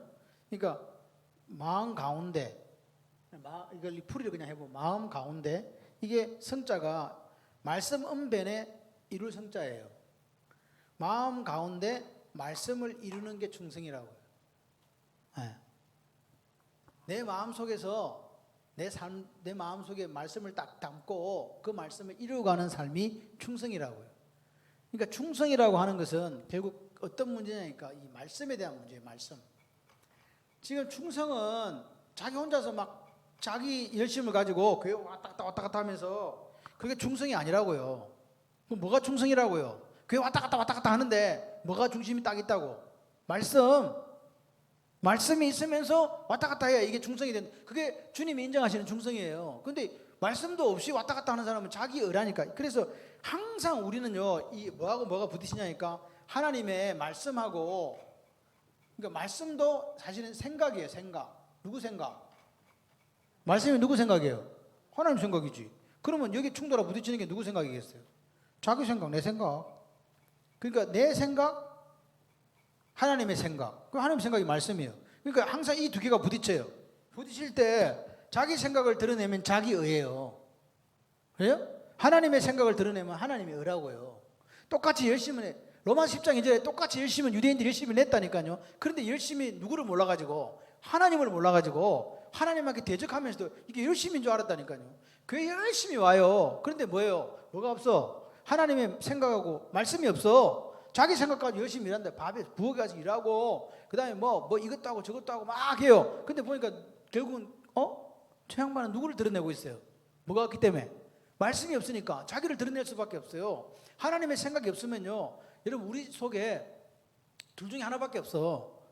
요만큼도 있고 요만큼도 있는 게 아니에요. 왕은요, 왕자의 왕은 하나밖에 못한 자예요. 마귀가 앉든지 예수님한테 둘 중에 하나라니까요. 어정쩡한 게 없어. 그러니까 지금 우리는 왕이 안 앉아 있다는 건 지금 우리가 실패하는 그리스도인의 삶을 살고 있는 거예요. 그러니까 우리는 무조건 우리 왕이 예수님이 돼야 되고, 그죠? 그 예수님의 생각, 다시 말해서 하나님의 말씀이 나를 지배해야 되는 거예요. 그렇게 사는 게 예수쟁이라고요. 그렇게 살라고 하니까 좀 손해봐. 좀 희생해. 그죠? 눈물도 나. 그런데 하나님께서 다 아신다니까. 하나님께서 뭐라고요? 착하고 충성된 종아 이렇게 말씀하시는 거예요. 그래서 누구야? 빌라도는 충성하고 헌신할 기회. 그러니까 항상 우리에게는요, 하나님 뭘 주냐니까 기회를 주세요. 기회. 뭘 준다? 기회를 주신다. 그러니까 항상 기회가 와요. 그런데 항상이란 말은 틀렸어요. 기회는요, 하나님이 주실 때 잡아야 돼요. 항상은 없어요. 그러니까 시간이 지나면 그 기회는 다시 안 올 수도 있어요. 그래서 하나님께서 오늘 우리에게 주신 이 기회라는 거, 이 기회가 얼마나 중요한가를 알아요. 내가 충성하고 봉사하고 헌신할 수 있는 기회다. 그럼 그렇게 하셔야 돼요. 다음에 하지. 다음은 없어요. 아까 이야기했잖아요. 그 선교사님은 계단에서 그냥 멀쩡해서 뒤로 넘어졌는데 그래갖고 그냥 그 길로 천국 갔어. 어떤 사람은 오토바이 타고 가다가 차하고 부딪혀 그냥 그 자리 천국 가고, 돈이 없다 보니까 좋은 차를 못 사. 그러니까 제가 볼 때는 선교사도 가면 조금 이렇게 튼튼한 차 있잖아요. 우리 같으면 뭐 RV 차량이라나 뭐 그런 거 있잖아. 남하고 부딪히면 저쪽 차가 깨지고 내 차가 좀 덜 깨지는 거, 뭐 이런 걸 타야 되는데 그런 게 없으면 싸구려 차 타죠. 아니면 오토바이 타거나 또는 뭐 이렇게 뭐 걸어다니고 하다 보니까, 그래서 선교사 갔다가 하나님 나라 가는 사람도 많아요. 우리가 이 선교한다는 게 그렇게 쉬운 게 아닙니다. 그래서 참 선교사도 어찌 보면 불쌍한데 하늘 영광 바라보며 가잖아요. 그러면 그 사람들도 그 길을 계속 걸어가야 되는데 선교사도 썩더라는 거지. 왜 썩겠어요? 이거잖아. 결국 하나님의 생각이냐 내 생각이냐 하다 보니까 내 생각으로 이렇게 하는 게 좋겠다는 거야. 그래서 그냥 딴 길로 가는 선교사들도 있을까요? 많아요. 그래서 우리 보고 뭘 자꾸 잊어버리지 마라 그래요. 첫사랑. 첫사랑. 하나님을 처음 만났을 때에 우리가 어떻게 살 것인가 결단했잖아요. 그 기쁨, 거듭났을 때 나는 이렇게 살 거야 해놓고 그걸 지키고 있냐 이 말이에요. 그게 중요해요. 제가 목사 될 때 제가 하나님 앞에 결단한 것들을 지금까지 지키고 있는가라고 생각했어요. 저는 뭐 새벽마다 물어봐요. 나는 지금 어떤가? 부족하죠. 부족한데 그렇게 살려고 그냥 몸부림쳐요. 하나님 내게 허락하신 시간 동안 하나님이 어떻게 이끌어 가시고 사용하실지 알 수 없지만 사랑하는 성도들과 함께 이 길을 걸어가는 거예요. 그래서 한 사람도 나고하지 않도록 하는 게 사실 제 꿈이기도 해요. 그런데 저는 이런 생각을 했어요. 교회가 부흥하려면 들어온 사람이 한 사람도 안 나가면 교회 부흥하겠다. 왜? 저희 교회가 1년에 30명 이상이 등록하니까 그럼 벌써 지금 많이 늘어야 되잖아. 근데 왜 이렇게 조금씩밖에 안 늘었을까? 왜 그럴까요? 나간 사람이 있다는 거야. 근데 나가는 사람을 대해서 내가 가만히 생각해 봤어요. 그럼 왜 나가지? 했더니 두 가지 종류가 있는 거죠. 아까 말한 말씀과 내 생각의 전쟁에 진 사람이 나갔어요. 분명히 그게 지금 가장 큰 이유였어요. 다시 말해서 이렇게 예수 믿고 싶지 않다는 거예요. 좀 편하게 그냥 자유롭게 내가 오고 싶을 때 오고 가고 싶을 때 가고 그런 교회를 지향하는 사람들이 처음에 우리 교회가 좀 이렇게 처음에 보면은 우리 교회가 좀 시골스럽거든. 와서 그냥 와보면 좀 어리부리한 바보 같은 사람들만 모여 있는 것처럼 그래 보여요. 그래 원래 좀 오면 처음 보면 그렇대. 근데 이게 딱 들어와 보면 이게 만만치 않거든. 그러니까 잘못 왔다. 좀 편한 데로 가야 되겠다. 그래가지고 한 2년 있다가 이제 편한 교회로 가요. 그런 분들이 대부분이었어요. 그리고 또 한 가지는 뭐냐, 어떤 목적을 갖고 오신 분들이 계시더라고요. 자기 목적이 달성이 되지 않으면 가더라고요. 이런 두 가지 정도 경우가 있었어요. 그리고 이제 마지막 케이스는 이제 이사를 가는 경우 이렇게 되던데 그거는 어떻게 할 수가 없어요. 제가 볼 때 방금 이런 경우 1번, 2번의 경우는 어떻게 할 수가 없어요. 교회마다 마찬가지예요. 목사의 마음은 다 같이 갔으면 좋겠지만 어떤 목적을 가지고 오거나 또는 신앙생활을 아까 말한 하나님 말씀과 내 생각에 비추어서 내 생각대로 하고 싶은 사람, 내 좋은 대로 하고 싶은 사람들은 있기가 힘든 거예요. 사실 제가 하는 요구가 그렇게 큰 게 아니거든요. 제가 뭐예요? 새벽기도 같이 합시다. 수요일 날 오세요. 금요일 저녁에 오세요. 주일 날 오세요. 같이 우리가 예배 드려요. 이건데 이게 너무 큰 거예요. 이게 제가 보니까 가장 큰 그가 봐. 앞으로 이제 오면 그런 얘기 안 하려고. 알아서 오세요. 이러려고. 그 이야기는 안 하고 나중에 등록하고 난 뒤에 해야지. 근데 어쩔 수 없어요. 그 이야기 들으니까 생각해 볼게 하는데 뭐 방법이 없잖아요. 생각해 보라고. 그래가지고 근데 우리가 그렇다고 제가 그렇게 말씀드린다 해서 다 오라는 올 수 있으면 좋지요. 근데 어떤 날 아플 때도 있잖아. 힘들 때도 있잖아. 그리고 그 사정이 있어서 못 올 수도 있잖아. 그래도 돼요.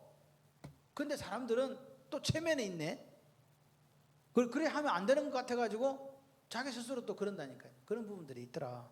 그런데 하나님은 우리를 다 아세요. 연약하면 연약한 대로 또 좀 이렇게 한 대로 아시니까 그걸 가지고 자기 합리화시키지 말고 내가 최선을 다해서 하나님 앞에 그렇게 살겠다는 몸부림이 없으면요 반드시 도태해요. 퇴보한다니까요. 이게 전진해야 되는데 자꾸 퇴보해요. 그런 분들이 눈에 띄어요. 제가 볼 때 안타까워요. 우리가 교회에서는 어떤 직분을 가지고 사는 게 아니에요. 목사기 때문에 이게 아니에요. 그리스도인으로서 하나의 그리스도인으로서 내가 어떻게 하나님 앞에 서 있을 것인가가 중요한 문제지. 교회 직분이 그게 무슨 상관이 있어요. 구역장이니까 이렇게 해야 되고 나는 안 구역장이니까 이렇게 이런 거 아니라니까요. 집사니까 그렇게 하고 나는 집사가 아니다. 그런 거 어디 있냐고 지금. 예수 믿으면 다 똑같은 하나님의 자녀지. 그 다음에 23절에 맥표시 하시고 맥표시.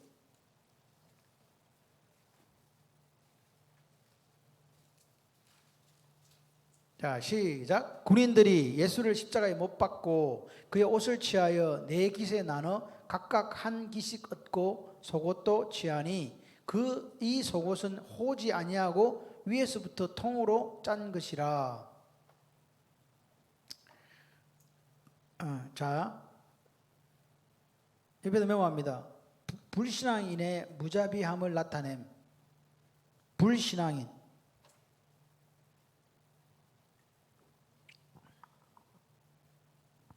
그거 안 했구나. 네, 녹색으로 죄송해요. 이거 한 개 하고 녹색 형광펜으로 예수를 십자가에 못 박고, 그래서 이게 십자가예요. 장제목이 예수를 십자가에 못 박고.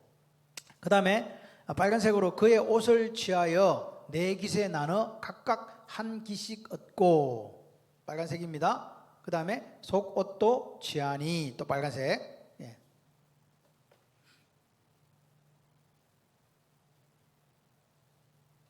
이 호지 아니했다는 말을 아세요? 호지 아니했다. 호지 아니했다. 우리나라 말 잘 안 쓰는 말인데. 예? 예? 이음질 맞아요. 그거. 그러니까 호지 안 했다는 말은 이음새가 없이 통으로 된 걸 호지 안 했다고, 저는 잘 모르겠는데 사진을 찾아보면 호지 안 했다는 말은 이음새가 없이 그러니까 한 통으로 됐다. 그거 뺏기 뿌리면 알몸 된다. 그 말입니다. 이게 쉽게 말해서. 자 옆에다가 메모합니다. 불신앙인의 무자비함을 나타냄. 1번 예수님을 십자가에 못 박고 의복을 네 깃으로 나눠 가졌음. 의복을 네 깃으로 나눠 가졌음. 그러니까 이렇게 생각하니까 그러면 옷을 찢어가지고 네 개를 나눴다는 말인가? 그거 아닙니다. 설명드릴게요. 방갈로 1번 당시 관습으로 사형 집행자들이 나눠 가졌음. 그러니까 그 옷을 취하여 네 깃에 나눠 각각 한 개씩 얻고 여기서 나눠 가졌다. 자, 방갈로 2번 네 깃은 네 깃이 네 가지가 뭐냐는 거예요 지금. 자, 머리를 싸는 수건 한 개, 그 다음에 신발 한 개, 그 다음에 허리띠, 네, 그 다음에 겉에 두르는 천을 말함. 그러니까 네 가지는 뭐예요? 수건, 신발, 허리띠, 겉에 두르는 천을 말함. 그래서 따로따로 이렇게 가져갔다. 자, 그 다음에 왜 이게 네 개냐 그러면 3번 방갈로 3번 로마 군병들은 사명이 한 조가 되어 행동. 그래서 나누기도 쉽지 뭐.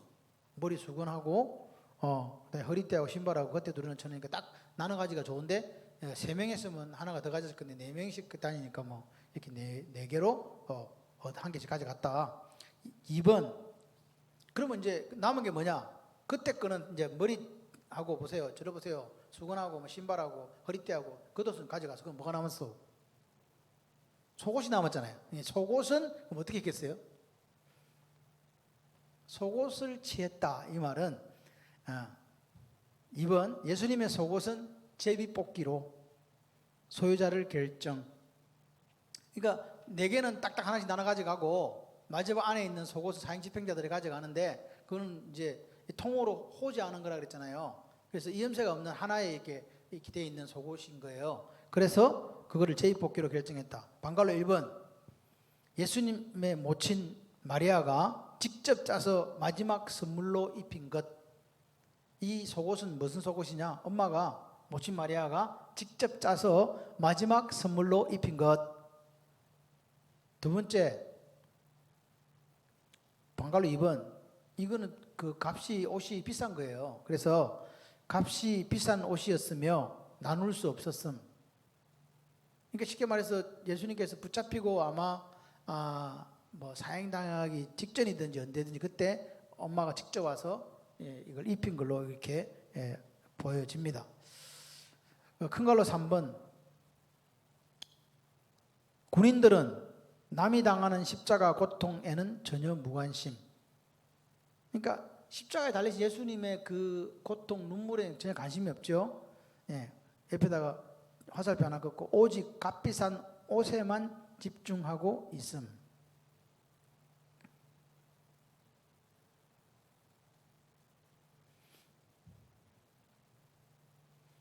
자, 그 다음에 34절에 별 표시 하시고요.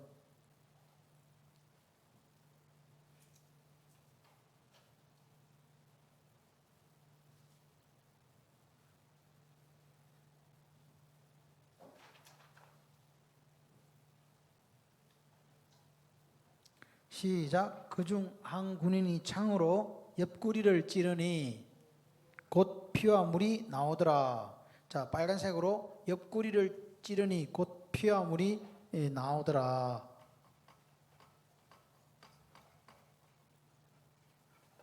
옆구리가 어디서 나왔죠? 옆구리가 또 어디에 나오냐니까 창세기에 나와요. 아담이 잠들었을 때 하나님께서 갈빗대를 취해서 누구를 만들어요?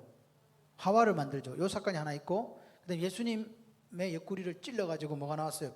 물과 피가 나온 거, 요 사건이 있어요. 자, 그거 갖고 두 개를 이렇게 보면 1번 아담 옆구리에서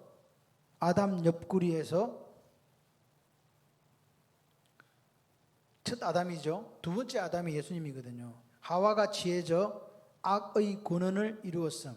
그러니까 하와가 나와가지고 결국은 어떻게 됐냐니까 죄를 짓게 되는 그 이야기입니다. 아담 옆구리에서 그래서 이 아담과 하와 때문에 사실 예수님 오시게 된 거잖아요. 아담과 하와가 에덴 동산에 쭉 살았으면 우리도 에덴 동산에 산 거라니까.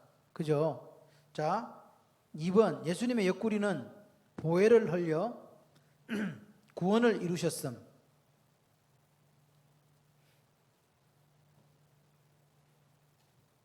3번 아담과 예수님 괄호 열고 로마서 5장 12절에서 21절. 그 로마서 5장으로 한번 가보시면 245쪽이에요. 보면 자 245쪽 12절을 로마서 5장 12절 한번 볼게요. 그러므로 한 사람으로 말미암아 죄가 세상에 들어오고 죄로 말미암아 사망이 들어왔나니 이와 같이 모든 사람이 죄를 지었으므로 사망이 모든 사람에게 이르렀느니라.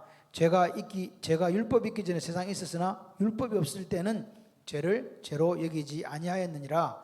그러나 아담으로부터 모세까지 아담의 범죄와 같은 죄를 짓지 아니한 자들까지도 사망이 왕노릇하였나니 아담은 오실 자의 모형이라. 그러나 이 은사는 그 범죄와 같지 아니하니 곧 한 사람의 범죄로 인하여 많은 사람이 죽었은즉 더욱 하나님의 은혜와 또한 한 사람 예수 그리스도의 은혜로 말미암아 선물은 많은 사람에게 넘쳤느니라. 네, 뭐 쭉 뒤에 읽어보시면 죄가 사망을 왕노릇한 것 같이 은혜도 또한 의로 말미암아 왕노릇하여 우리 주 예수 그리스도로 말미암아 영생에 이르게 하려 함이라. 21절에 이렇게 지금 이야기하고 있습니다. 그러니까 첫 아담과 두 번째 아담. 첫 아담은 뭐? 그 아담을 통해 죄가 들어왔고 두 번째 아담을 통해서 뭐가 들어왔냐니까 그 피로 말미암아 영생을 우리가 누리게 되었다라는 그 이야기를 지금 하고 있는 겁니다. 38절에 삼창하시고 자 다시 183쪽으로 넘어가셔서 38절에 삼창하시고 자 시작. 아리마대 사람 요셉은 예수의 제자이나 유대인이 두려워 그것을 숨기더니 2일 후에 빌라도에게 예수의 시체를 가져가기를 구하매 빌라도가 허락하는지라. 이에 가서 예수의 시체를 가져가니라. 자 빨간색 형광펜으로요. 아리마대 사람 요셉은 그 다음에 빌라도에게 둘째 줄에 빌라도에게 예수의 시체를 가져가기를 구하매. 그 다음에 셋째 넷째 이에 가서 예수의 시체를 가져가니라.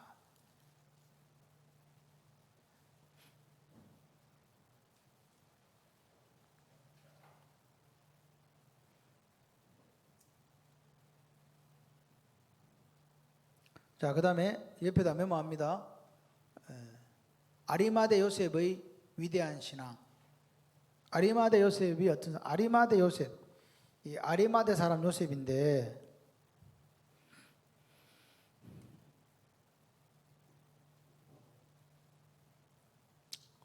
예, 1번 강한 여론과 정치적 압력에도 예수님 사행에 반대. 강한 여론과 정치적 압력에도 예수님 사행에 반대. 방갈로 1번 자신에게는 어떠한 유익도 없었음에도 방갈로 2번 예수님에 대한 사랑과 안타까움으로 사행에 반대. 2번 큰 2번 신분의 위협에도 불구하고 예수님 장례를 감당하였음. 이 아리마대 요셉을 보게 되면요 중요한 거는 뭐냐니까 아리마대 요셉이 사내들인 공회원이거든요. 사내들인 공회원은 사내들인이라는 이 자체가 어떤 의미를 갖고 있냐?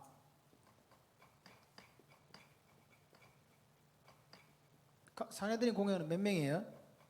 70명이 70명.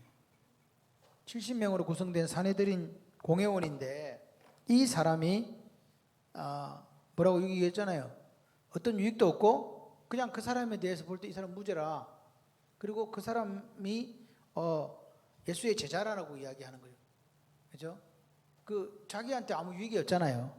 근데 다른 사람들은 이거 지금 빌라도에 가서 이야기하면 공개적으로 내가 예수의 제자인 게 드러나게 되고, 그리고 뭐가 돼요? 자기 신분적으로 분명하게 불이익이 올 수밖에 없는 상황을 아리마대 요셉이 안 거예요. 근데 여러분 기억하셔야 돼요. 예수님이 시체를 누가 가져갔다고? 제자들이 가져갔어요. 이 아리마대 요셉이 가져갔어요. 아리마대 요셉이에요. 이게 얼마만큼 그 당시에 위험했는가를 알 수 있게 하는 거예요. 그래서 방갈로 1번 누구도 예수님 장례를 치르지 못하는 상황.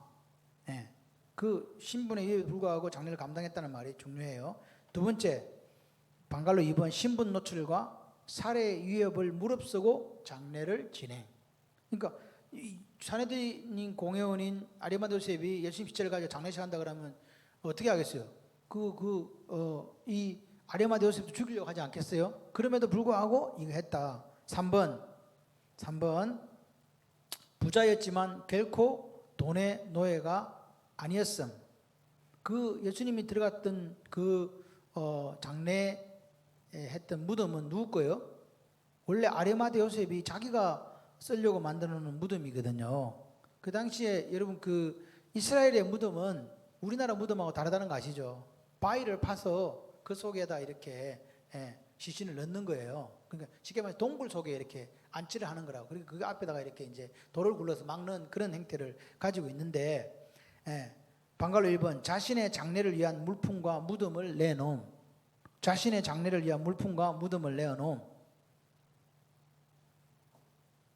자, 방갈로 2번 장례를 위한 모든 뒤치다거리를 온전히 맡음. 장례를 위한 모든 뒤치다거리를 온전히 맡음. 누가? 이 아리마대 요셉이에요. 그 다음에 39절에 보면 니고데모이지. 니고데모가 3장에 나온 니고데모 아시죠? 이 니고데모잖아. 이 니고데모거든요. 니고데모도 예수님의 제자가 된 거죠. 그래서 모략과 침량 섞은 것을 100리트라쯤 가지고 온지라.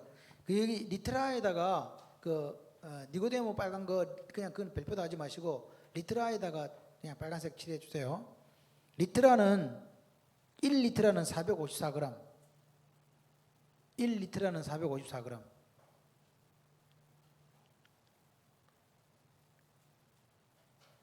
그러니까 4.5kg 정도를 갖고 왔다는 거죠. 그죠? 100리트라니까. 맞습니까? 45,454니까. 그죠? 맞나?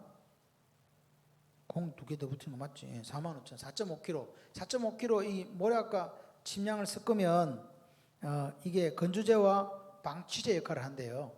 이 건조도 시켜주고, 그러니까 이 냄새 맡는 거 이렇게. 근데 이제 이 보니까 침량이라는 게 침자 하니까 소나무라는 거 아시겠죠? 소나무에서 나는 향료입니다. 침량. 모략과 섞으면 그렇게 된다. 자, 이렇게 보시고, 자 20장은 뭐죠? 부활. 부활입니다. 부활. 그러니까 그 당시 예수님의 제자들은 어디 갔는지 하나도 안 보이고 예수님의 제자라고 숨어서 있던 니고데모와 누가? 아리마대 요셉이 실제적으로 예수님 장례식을 치르는 모습을 보게 됩니다. 그래서 제가 이렇게 생각하는 게 진짜 연기가 뭘까? 진짜 연기가 뭐예요? 아무도 예수를 나서지 않을 때 나서는 그게 진짜 연기잖아요. 이거 잘못됐다. 내가 내 명예나 내 지위에 연연하지 않고 내 재산이잖아요. 동굴 파는 것도. 근데 그거 다 포기하는 거예요. 뒤치다거리 자기 다 맡아요. 하나님 나라는 어찌 보면 앞에 나서는 자의 나라가 아니라 뒤치다거리 하는 사람들의 나라라고 저는 생각을 해요. 저는 우리 교회가 이 마지막 때에 하나님께서 원하시는 뒤치다거리 하는 교회, 그런 교회가 됐으면 좋겠어요. 그래 살다가 주님 부르시면 가면 돼요. 그러니까 좀 우리가 그런 걸 감당하겠다는 마음이 있어야 돼요. 남들이 품어주지 못한 사람들을 품어주고. 그래서 저희 교회가 어찌 보면 말씀을 사모하는 사람들이 많이 이렇게 와서 같이 했으면 좋겠어요. 그리고 꿈과 비전이 있는 사람이 있잖아요. 하나님 나라에 대한 꿈, 하나님 나라의 비전이 있는 사람들, 그런 사람들이 오면 우리가 같이 이렇게 갈 수 있는 거예요. 그런데 그런 게 없이 그냥 편한 교회, 좋은 교회, 자기들이 말하는 좋은 교회는 시설이 잘 돼 있고 복지가 잘 돼 있고 그다음에 뭐 유년중 학교 아이들을 교육 시설이 잘 돼 있는 그런 곳을 찾더라고요. 그보다 더 중요한 게 뭐예요? 영혼을 살리는 교회가 돼야 되는 거예요. 내가 살아야 뭐 되는 거지. 이미 나는 다 죽어가고 성장돼 있는데 뭐 시원한 에어컨에 시원한 온풍기 그게 무슨 상관이 있냐고요. 추워도 상관없어요. 말씀이 들려진다면 진짜 하나님의 말씀 들리냐면 그게 내가 목숨 걸리라. 이런 분들이 이 시대에 교회에 소망이 있네. 아직도 저런 교회가 있네. 그래서 저희 교회를 이렇게 찾아왔으면 좋겠어요. 그게 소문이 나고 사실은 지금 그런 게 어찌 보면 한 5년 정도 이렇게 작업이 돼 있어요 지금. 근데 우리한테 이제 이 작년에 코로나가 와가지고 어떤 이런 변수가 작용했는데 그것마저도 하나님께서 우리를 다시 되돌아보게 하고 또 기독교 안에서 이런 옥석을 가리고 알곡과 죽정이를 가리는 그런 시간이 아니었나. 그래서 오히려 더 우리가 예배를 사모하게 되었고 더 우리가 더 말씀에 집중하게 된 한 해가 아니었나 이런 생각을 해봅니다. 자, 20장에 1절에 2절에 30장 하시고요. 시작. 안식구 첫날 일찍이 아침 아직 어두울 때에 막달라 마리아가 무덤에 와서 돌이 무덤에 옮겨진 것을 보고 시몬 베드로와 예수께서 사랑하시는 그 다른 제자에게 달려가서 말하되 사람들이 주님을 무덤에서 가져다가 어디에 두었는지 우리가 알지 못하겠나이다 하니. 자, 막달라 마리아에다가 노란색, 보고에다가 빨간색 옮겨진 것을 보고, 그 다음에 또 빨간색으로 2절 둘째 셋째 줄에 사람들이 주님을 무덤에서 가져다가 어디에 두었는지 우리가 알지 못하겠다까지.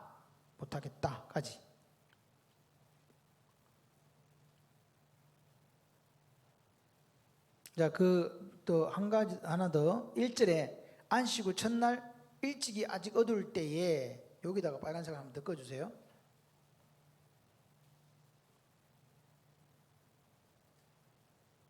제가 이렇게 글을 막 적어 놓는데 제 글을 제가 잘 몰라가지고 독해를 해야 될 수준이 돼서 가끔씩은 너무 힘들어요. 내가 분명히 적어 놨는데 이게 무슨 글인지를 아무리 봐도 무슨 글인지를 모르겠어. 그래서 이게 뭐지? 고민하다가 어떨 때는 그것을 이제 해석할 때가 있는데 끝까지 해석을 못하는 때도 있어요. 뭔지를 몰라가지고 하다 보면 그런 게 조금 나와요. 자, 기독교는 어떤 종교? 기독교는 어떤 종교? 기독교는 어떤 종교예요? 1번 부활의 종교. 부활의 종교입니다. 방갈로 1번 예수님의 무덤은 무슨 무덤? 빈 무덤. 맞죠? 방갈로 2번 스카모니, 모하메드, 공자는 모두 무덤이 있음. 큰 2번 그래서 교회는 빈 무덤 위에 세워졌음. 그래서 교회는 빈 무덤 위에 세워졌음.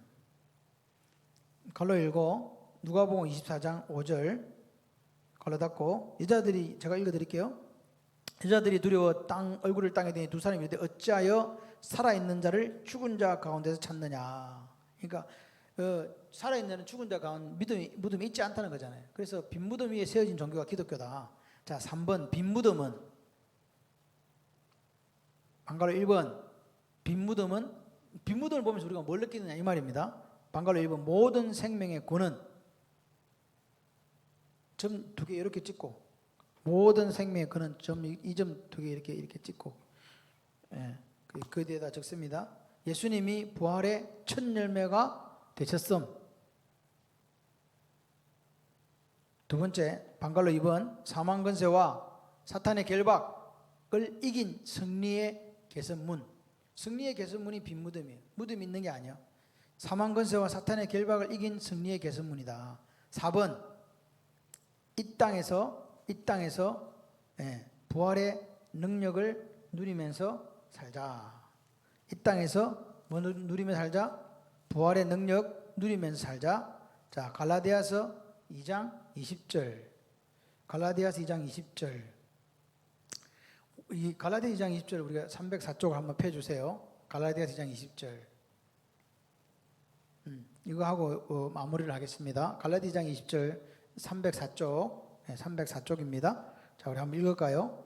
네, 304쪽 펴시고 신약성경 시작. 내가 그리스도와 함께 십자가에 못 박혔나니 그런즉 이제는 내가 사는 것이 아니요 오직 내 안에서 그리스도께서 사시는 것이라. 이제 내가 육체 가운데 사는 것은 나를 사랑하사 나를 위하여 자기 자신을 버리신 하나님의 아들을 믿는 믿음 안에서 사는 것이라. 아멘. 그리스도와 함께 십자가에 못 박혔다라는 말은 우리가 살았다는 말이에요, 죽었다는 말이에요? 예? 죽었다는 말이잖아요. 죽었다는 말은 나를 주장하지 않는다는 거예요. 그래요, 안 그래요? 그런데 우리는 나를 주장한다, 주장하지 않는다? 주장한다. 이게 문제예요.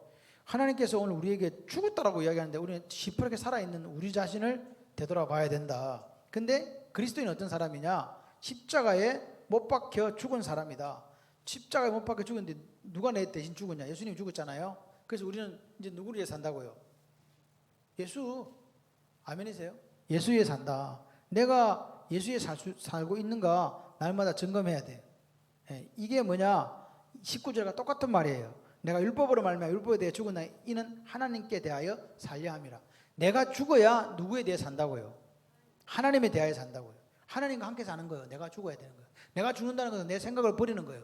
내가 죽는다는 것은 오늘 우리 인생의 구원자가 인성과 신성을 가진 예수 그리스도밖에 없고 그분께서 우리를 통치하고 다스리는 그곳이 뭐요? 천국이다. 내 생각을 내려놓을 때 하나님의 생각, 하나님의 뜻을 따라 살아갈 때 그곳이 천국이다. 내가 가는 곳으로 그런 곳을 만들겠다. 장소적 천국도 있지만 다스림의 천국을 내가 살아있는 이 땅에서, 가정에서, 교회에서, 직장에서 그렇게 만들어내겠다. 그렇게 만들어가는 사람을 하나님 뭐라 하니까 네 나와 같이 십자가 못 박혀 죽었구나.